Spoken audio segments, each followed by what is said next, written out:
기도하옵나이다. 아멘. 할렐루야. 인사합시다. 사랑합니다. 잘 오셨습니다. 당신은 하나님의 기쁨이십니다. 할렐루야.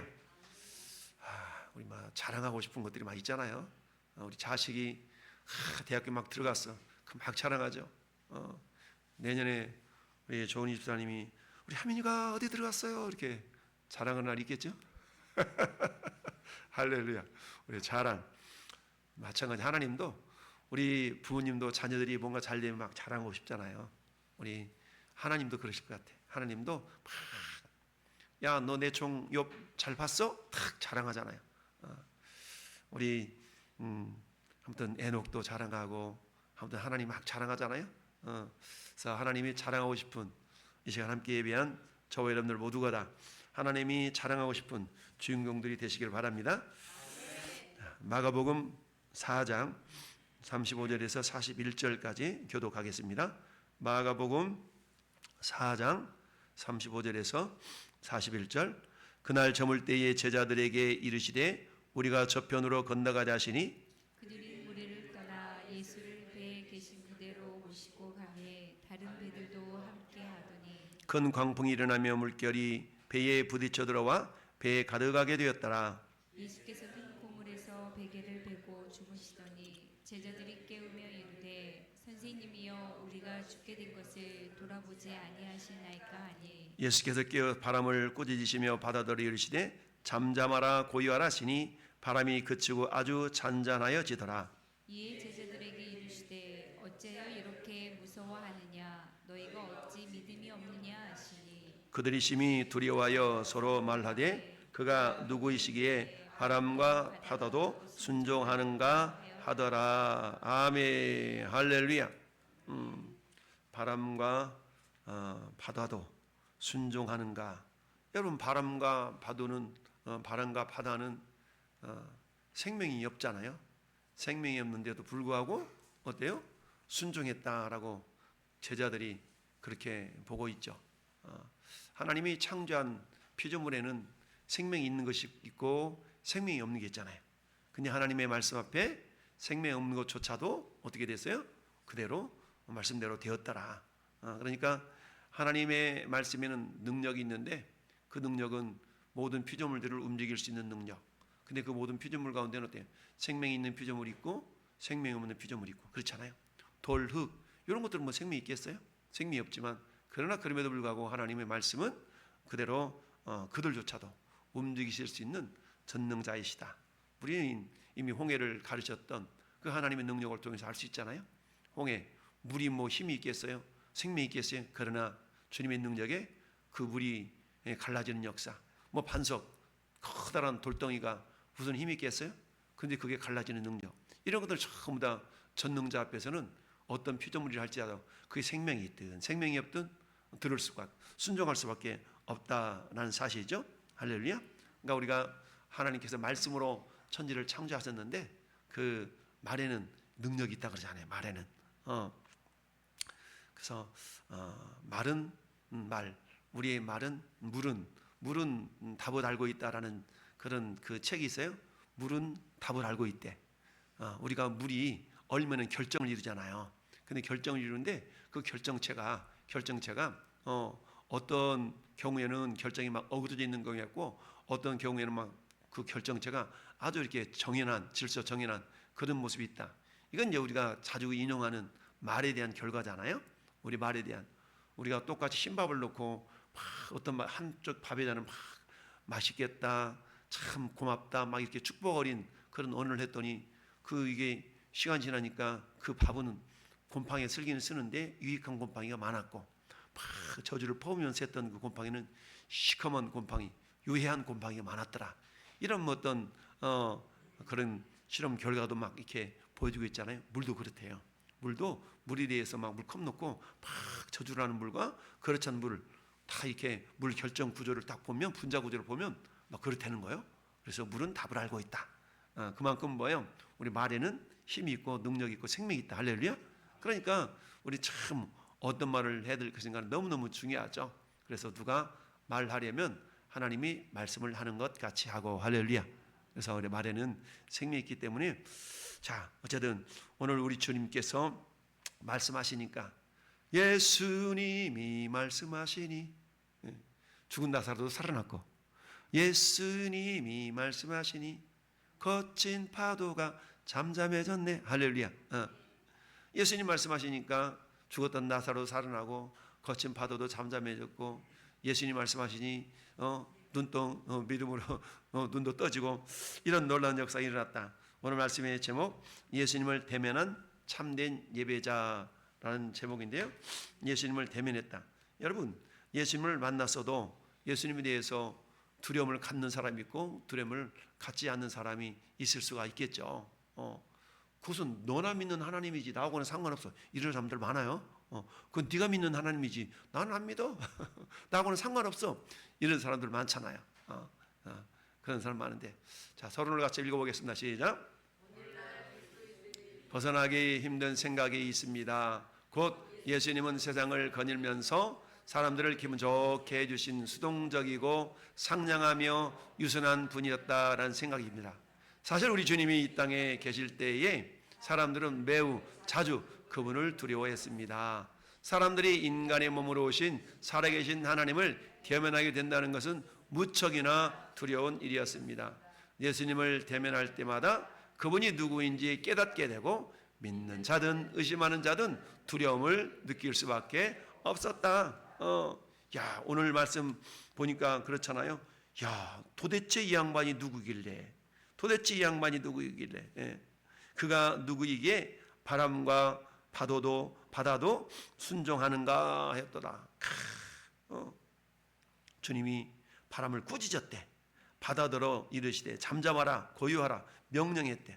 여러분 바람이 생명이 있습니까? 바다가 생명이 있습니까? 그런 피조 세계를 향하여 주님이 말씀하시니까 바람도 파도도 잠잠하게 되었더라. 할렐루야. 이런 일이 발생하게 되었다는 얘기인데 근데 이 모습을 보면서 어때요? 야 깜짝 놀랐어. 예수님이 이제 복음을 전하시고 피곤하셔가지고 이제 어때요? 야야야 건너가자. 그래서 갈릴리로스를 건너가게 됩니다.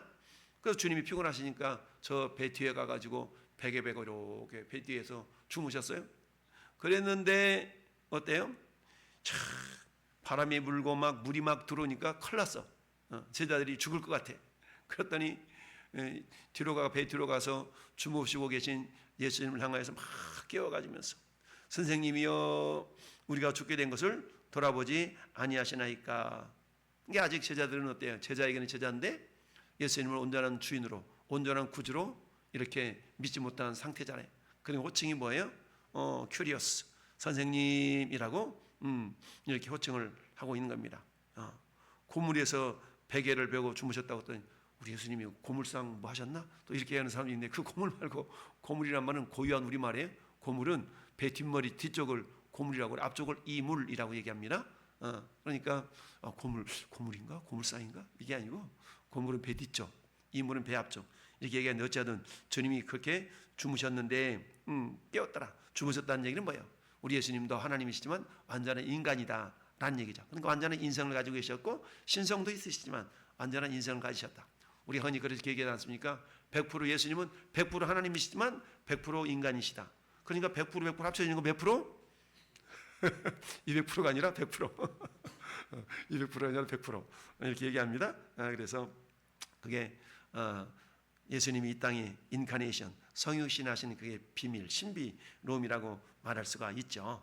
그래서 심히 두려워하여 서로 말하되 그가 누구에게 바람과 바다도 순종하는가?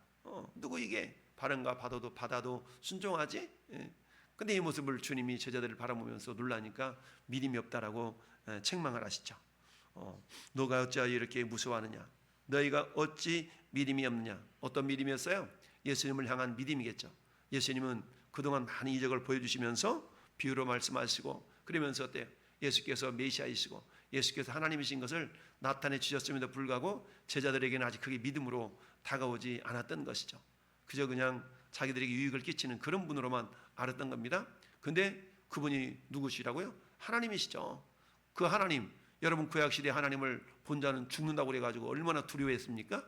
근데 그 하나님이 직접 인간의 모습을 입고 이 땅에 오셨으니까 예수님이 하나님이시라는 걸 깨닫는 순간 어떻게 다 낮아빠지고 퍼져야 될 텐데 그런 어떤 말씀을 하고 있는 겁니다.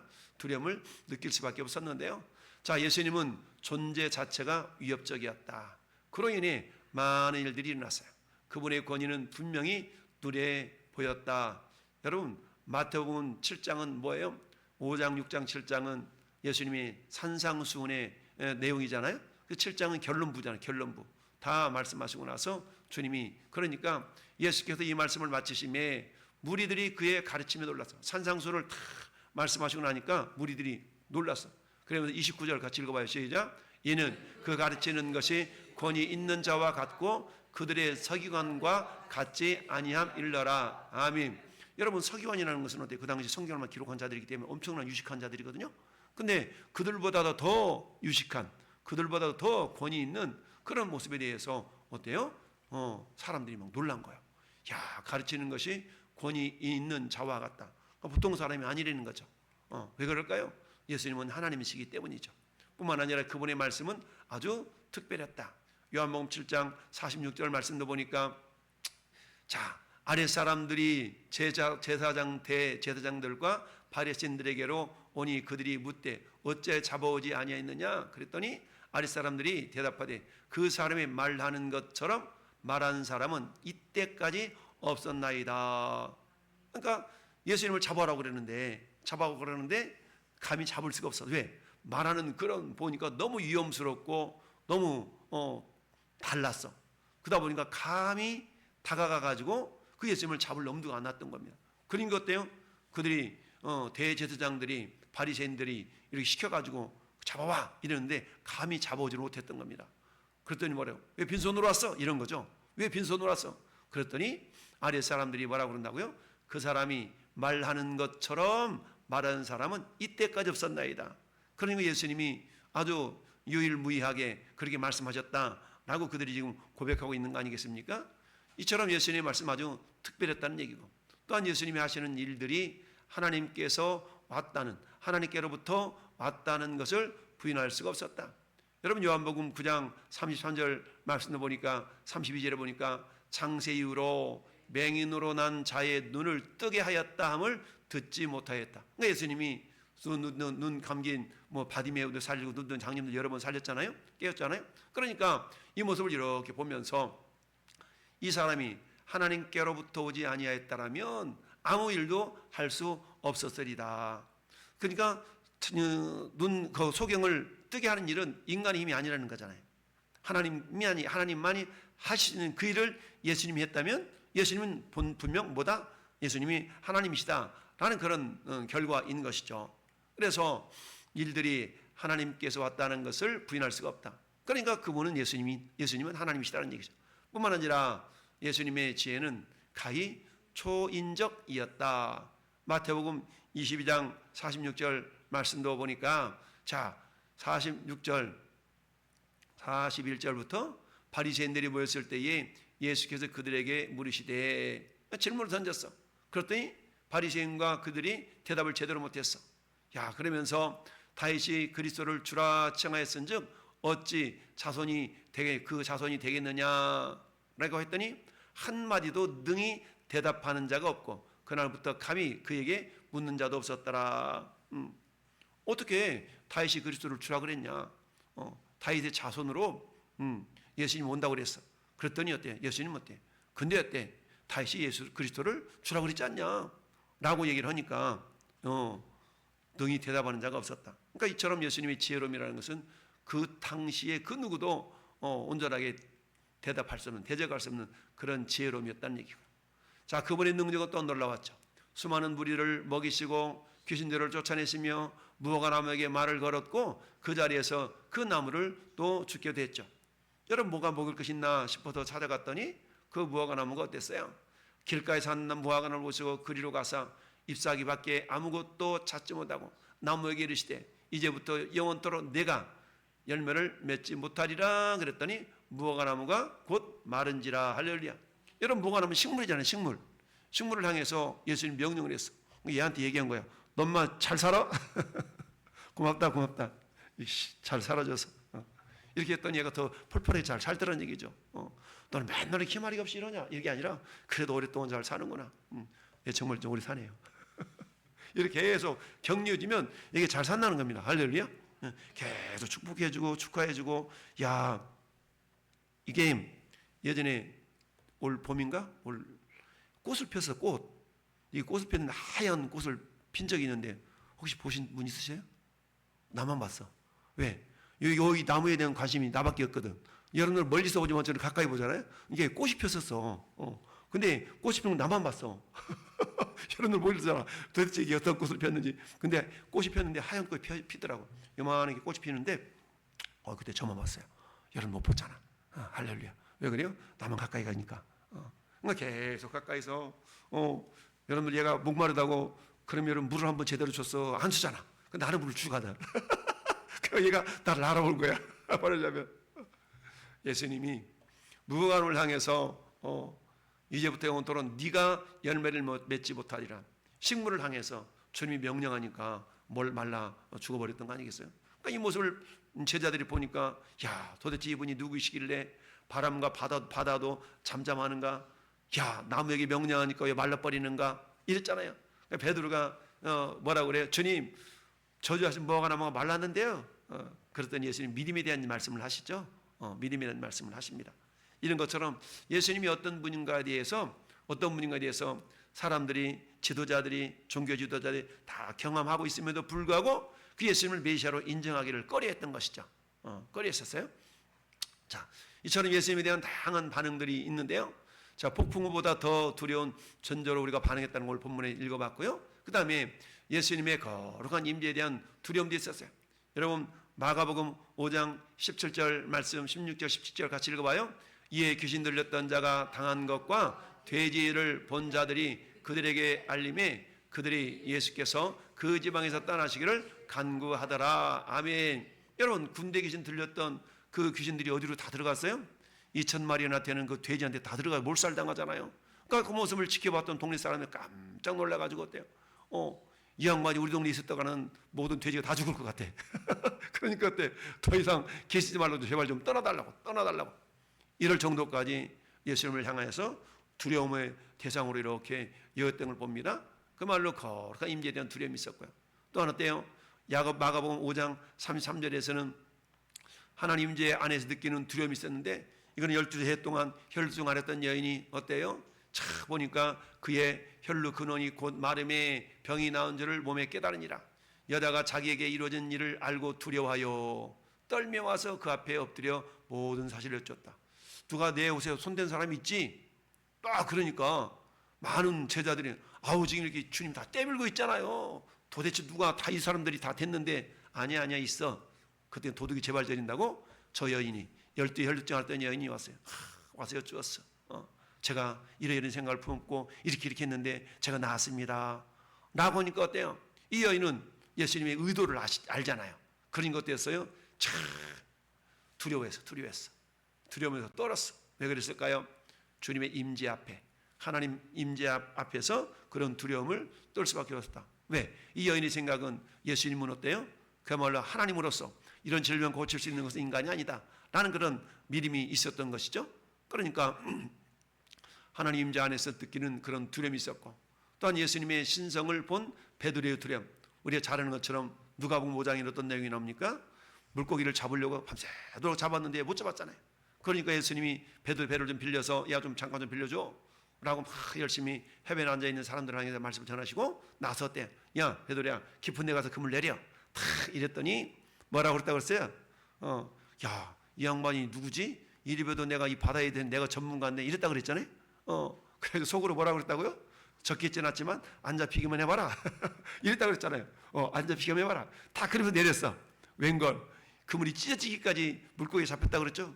그제서야 뭐야? 야 이분이 보통 분이 아니구나 라고 하면서 자기 자신의 죄성을 본 겁니다. 내가 이 양반을 한번에 말하면 낮게 봤는데 이분이 낮게 볼 뿐이 아니라 이분은 대단한 분이구나 라고 하는 자기 자신의 어떤 죄성을 탁 보게 된 겁니다. 그래서 베드로가 뭐라고 그랬어요? 주여 나는 죄인입니다. 나를 떠나소서 라고 했다는 얘기죠. 할렐루야. 그런 것처럼 예수님의 신성을 본 베드로는 그런 경외함, 두려움을 느낄 수밖에 없었다는 얘기죠.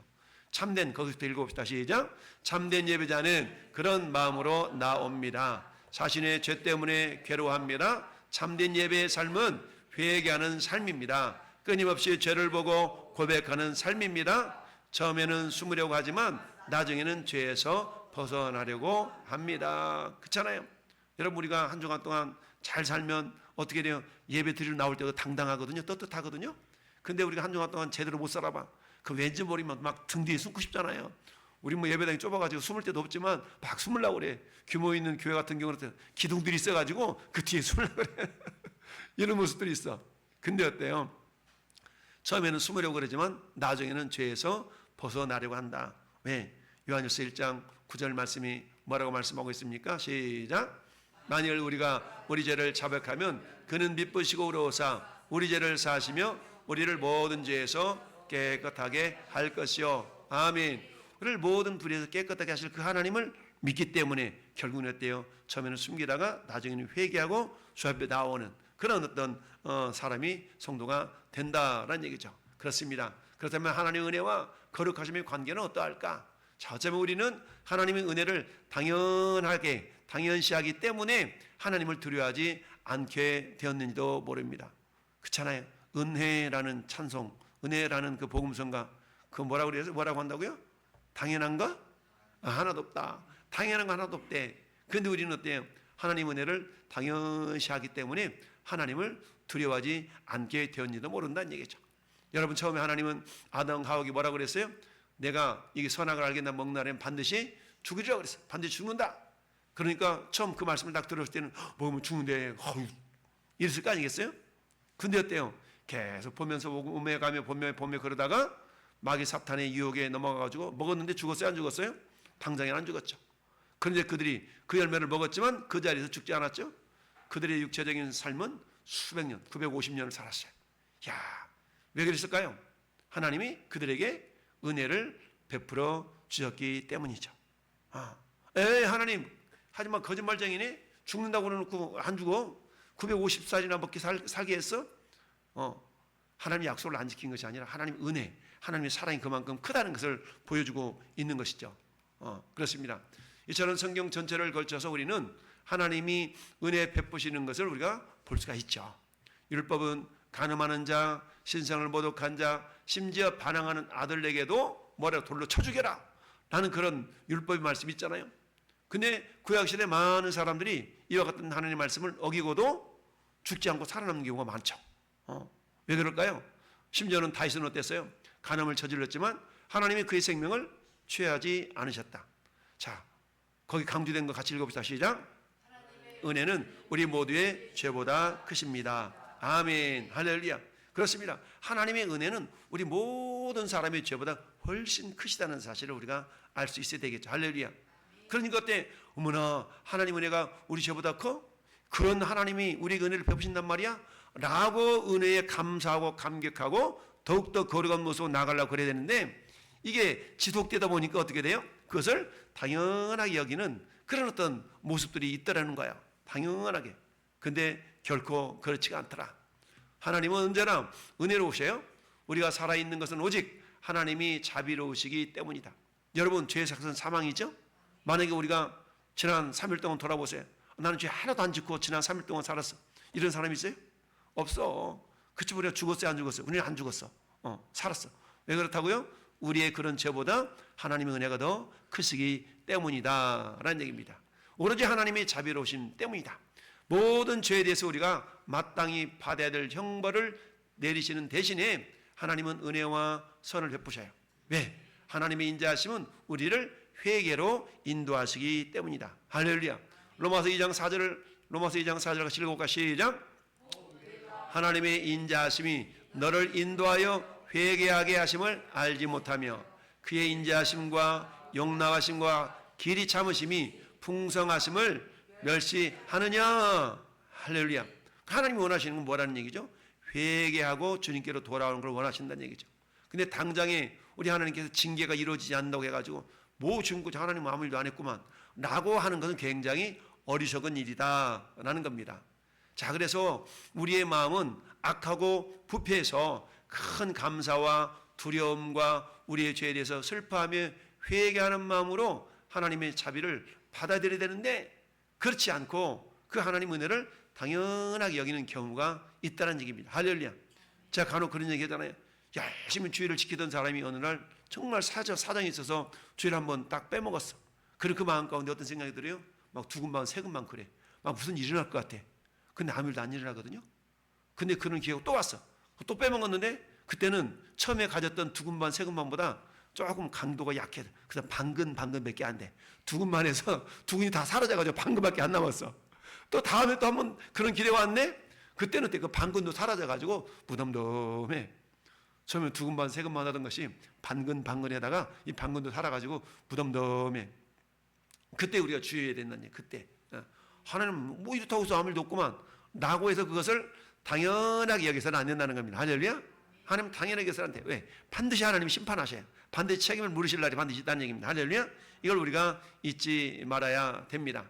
자, 하나님 은혜와 공의. 우리 보통 하나님의 속성, 두 가지 속성을 말할 때 하나님은 사랑이 하나님인과 동시에 하나님은 공의 하나님이시다 라고 말씀하시잖아요. 하나님은 사랑이 하나님이시죠. 사랑이 무한하셔요. 그러나 하나님은 무조건적인 사랑을 하시는 것이 아니라 조건이 있다는 얘기죠. 어떤 조건? 죄에 대해서는 정말 아주 치열하고도 철저하게 하나님은 죄에 대해서는 책임을 물으신다는 얘기입니다. 오죽했으면 죄의 삭시 사망이라고 그랬겠어요? 그게 뭐예요? 하나님 공의로우시며 그는 어때요? 우리를 사랑하시기 때문에 우리 죄값을 물으시잖아요. 물으시는데 전에 여러분 죄값, 너 김집사 너 죄 졌잖아. 이 집사 죄 졌잖아. 한 목사 너 죄 졌잖아. 너 죽어야 돼. 근데 그 책임을 우리에게 직접 묻지 아니하시고 누구한테 물었다고요? 예수님한테 물으셨다고요. 할렐루야. 이게 하나님의 사랑이죠. 하나님의 사랑. 하나님은 어때? 우리를 사랑하셔서 하나님의 세상을 이처럼 사랑하사 독생자를 주셨으니 이는 그를 믿는 자마다 멸망하지 않고 영생을 얻게 하려 하심이라. 할렐루야. 하나님 우리를 사랑하셔서 우리에게 그 죄에 대한 책임을 딱 물어야 되는데 책임을 물어야만이 하나님의 공이거든요. 근데 하나님은 우리를 사랑하셔서 우리에게 책임을 묻지 않냐고 예수 그리스도에게 그 죄에 대한 책임을 물으시고 그 예수님에게 우리 모든 죄를 다 담당시켰다. laid on him. 다 떠넘겼다는 얘기입니다. 다 떠넘겨가지고 그 죄를, 죄의 삭은 사망이니까 예수님이, 죄 없으신 예수님이 우리 죄를 짊어지시고 십자가에 못 박혀 죽으셨다는 사실. 할렐루야. 그래서 어때요? 테텔레스타이. 이 테텔레스타라는 말은 텔로스라는 단어인데, 단어 어원인데 이것은 임금, 요금 이런 의미가 담겨져 있어요. 그러니까 임금이라는 것은 내가 뭔가 일한 대가를 받는 것이 임금이잖아요. 한마디로 말하면 예수님이 뭔가를 지불해야 되는데 죄의 대가, 우리가 죄에 대한 죄의 값을 지불해야 되는데 예수님이 대신 지불했다는 겁니다. 그러니까 우리는 어때요? 지불해야 될 것이 없어. 지불해야 될 것이 없어. 왜? 예수님이 임금을 지불하듯이 지불해 주셨기 때문에 우리는 지불할 것 없어. 이걸 뭐라고 한다? 은혜라고 한다는 얘기죠. 그 은혜가 어때요? 너무나 큰데 우리는 그 은혜를 이렇게 당연하게 그걸 당연시하게 여기는 경우가 있다라는 얘기죠. 그렇습니다. 여러분, 성경에서 하나님이 사람들의 목숨을 앗아가시는 것은 그들이 다른 사람들보다 죄가 더 많이 있기 때문이 아니에요. 그 사람 죽었어. 죄 때문에 죽었대. 그렇지, 그러면 그렇지. 우리보다 죄가 더 많지. 그래서 죽은 게 아니라는 얘기죠. 은혜와 자비의 긴 과정 중에서 어느 시점에서, 어느 지점에서 사람들을 두렵게 할 본보기를 세우셔야 했기 때문이야. 모델이 필요했다는 얘기입니다. 모델이, 샘플이 필요했다는 얘기죠. 이처럼 하나님이 롯의 아내를 속임 기둥으로 만드는 것은 그녀가 다른 사람들보다 더 잘못했기 때문이 아니라 죄가 얼마나 악한지를 보여주시는 기념비가 되어야 했기 때문이라는 사실이죠. 그래서 어때요? 뒤돌아보지 말라고 그러는데 뒤돌아보면 뒤돌아봤다고 속임 기둥 만들어? 이런 하나님 어디가 있어요? 그 뭐예요? 하나님께서는 어때요? 그만큼 불순종과 죄를 싫어하신다는 것을 나타내 보여주시기 위해서 그렇게 샘플로 사용했다는 얘기입니다. 그러니까 고린도전서 10장 11절에는 이렇게 말씀하고 있어요. 그들에게 일어난 일은 본보기가 되고 또한 말세를 만난 우리를 깨우치기 위하여서 기록되었느니라. 아멘. 이처럼 롯의 아내가 속임기둥이 됐어. 하나님 그럴 수 있게 너무하셨네. 이것은 뭐라고요? 우리에게 본보기가. 그러니 너희는 뭐라? 너희는 그들고 저 연과 같이 세상 욕심 품지 말고 미련 갖지 말고 이런 것을 본보기로 보여주시기 위해서 기록했다는 얘기죠. 그러니까 어때? 우리는 그런즉 선줄로 생각하는 자는 넘어질까 조심하라. 항상 누구든지 넘어질 가능성이 있다는 얘기입니다. 그러니까 서 있을 때 견실하며 흔들리지 말고 더욱더 주의 일에 힘쓰는 자들이 되라. 그랬을 때 넘어지지 않는 자가 되라라고 주님이 말씀하고 있습니다. 할렐루야. 그렇습니다. 이처럼 죄가 얼마나 악한지를 보여주는 기념비가 되어야 했기 때문에 롯의 차가 소금 기둥이 되었다라는 얘기입니다. 여러분, 죄의 무게는요 가볍고 무겁고 없어요. 죄는 다 똑같아. 할렐루야. 다 똑같아. 그래서 그렇다는 얘기입니다. 결론을 한번 봅시다. 시작. 하나님은 은혜로우십니다. 그러나 그분의 자비와 공의를 혼돈해서는 안 됩니다. 거룩하신 하나님이 죄를 반대하시는 것은 당연한 것입니다. 이게 하나님의 공의라는 얘기죠. 자, 하나님의 자비와 은혜에 익숙해서 죄 가운데 계속 행함으로 그것을 악용해서는 안 됩니다. 무뎌져서는 안 된다는 얘기죠. 하나님은 죄를 처벌할 모든 권한이 있으시며 심판하십니다. 하늘의 공의에 진정한 경건함과 두려움이 없이는 하나님께 합당한 예배를 드릴 수가 없습니다. 감사와 겸손으로 충만할 때 참된 예배자가 됩니다. 아멘. 우리가 반면교사라는 말 하잖아요. 반면교사 또는 타산지석이라는 말도 쓰죠. 반면교사. 즉 롯의 처 이런 모습 우리 반면교사 삼는 것이죠. 오, 그야말로 바람과 바다도 잠잠하게 하시는 그분이셔. 야, 저분 대단하네. 능력이 대단해. 요것으로만 그치지 말고 우리 주님은 이처럼 자연도 다스리시는 하나님이시구나. 그렇다면 어때? 우리의 모든 죄성도 우리 모든 죄도 다스릴 수 있는 하나님이시지만 당장에 심판하지 아니하시고 우리를 기다리시는 거예요. 뭐하게 해서 아까 로마서 2장 4절 말씀처럼 우리로 하여금 어때? 회개하게 이르기를 원하시는 겁니다. 할렐루야. 따라서 참된 예배자라는 것은 항상 언제나 겸손과 그야말로 감사가 충만해서 주님 앞에 나와서 어떤 마음을 가지고 경외함을 가지고 두렵고 떨리는 마음으로 우리가 왜 하나님 뵙는 거잖아요. 그런 하나님을 만나기 위해서 나온 우리 마음 가운데는 항상 감사와 겸손이 충만한 가운데 우리 자신의 죄를 항상 돌아보고 회개하기는 아무리 늦었다고 할 때가 빠르니까 우리 회개하기에 빠르고 하나님을 기쁘시게 할 수 있는 그런 예배자들. 이분이 도대체 누구야? 가 아니라 이미 우리는 성경을 통하여서 예수님이 완전한 하나님이시지만 완전한 인간의 모습으로 오셔서 우리 모든 죄를 다 해결해 주신 하나님이시다. 이게 얼마나 큰 은혜입니까? 그래서 때 은혜를 헛되이 받지 말아라. 우리가 우리 죄를 담당하신 그 주님의 은혜를 기억한다 그러면 우리 모든 걸 다 드려도 아깝지 않잖아요. 그런데 어때요? 날마다 그런 하나님의 은혜를 잊어버리도 마귀 사탄은 역사하잖아요. 그건 네가 한 것이지 왜 하나님 은혜야? 그건 네 실력이지. 그런데 신명기서 8장에서 뭐라고 말씀하고 있어요? 너에게 재물에도 능력을 준 걸 기억하라고 말씀하시잖아요. 모든 근원, 우리의 힘의 근원이 되신 분이 하나님이신 걸 기억하면서 오늘도 하나님 정말 오늘 말씀의 제목처럼 예수님을 대면한 참된 예배자, 예수님을 대면해서 그분이 어떤 분인가를 제대로 알고 깨닫는 자는 참된 예배자, 겸손과 그야말로 감사하는 마음을 가지고 참되게 예배하는 예배자들이 될 수가 있다라는 얘기죠. 오늘도 그 하나님의 은혜를 기억하면서 전 여러분 모두가 참된 예배자로 주님께 인정받는 우리 모든 성도가 될 수 있기를 예수님의 이름으로 축원합니다. 아멘.